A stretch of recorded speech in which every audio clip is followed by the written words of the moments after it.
అమ్మా అమ్మా అమ్మా అన్న అన్న అన్న అన్న వదిలేయండి అన్న, ప్లీజ్ అన్న వదిలేయండి అన్న. డబ్బులు ఇవ్వకుండా అన్న తప్పించుకుంటున్నా. ఒక్క ఛాన్స్ ఇవ్వండి అన్న, రేపు పొద్దునకెళ్ళి తెచ్చిచ్చేస్తానన్న, ప్లీజ్ అన్న.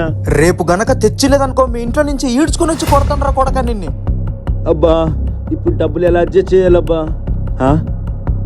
వీణ్ణైనా అడుగుదాం. రే మచ్చా. రే అభి, కొంచెం బేకరీలో నిలబడరా, నేను ఇప్పుడే వస్తాను. సరేరా మచ్చా.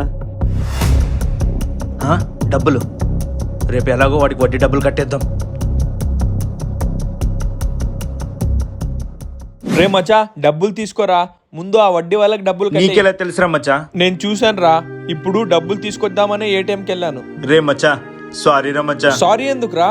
నువ్వు నమ్మకం పైన నాకు అంగడి వదిలేసి వెళ్ళిపోతే నేను నీ కౌంటర్లో డబ్బులు కొట్టేశాను రా మచ్చా.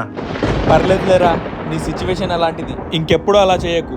ఇంకెప్పుడు నీకేమవసరం పడినా నన్ను అడగరా, నీ ఫ్రెండ్ని నేను ఉన్నాను కదా. చాలా థ్యాంక్స్ రా మచ్చా.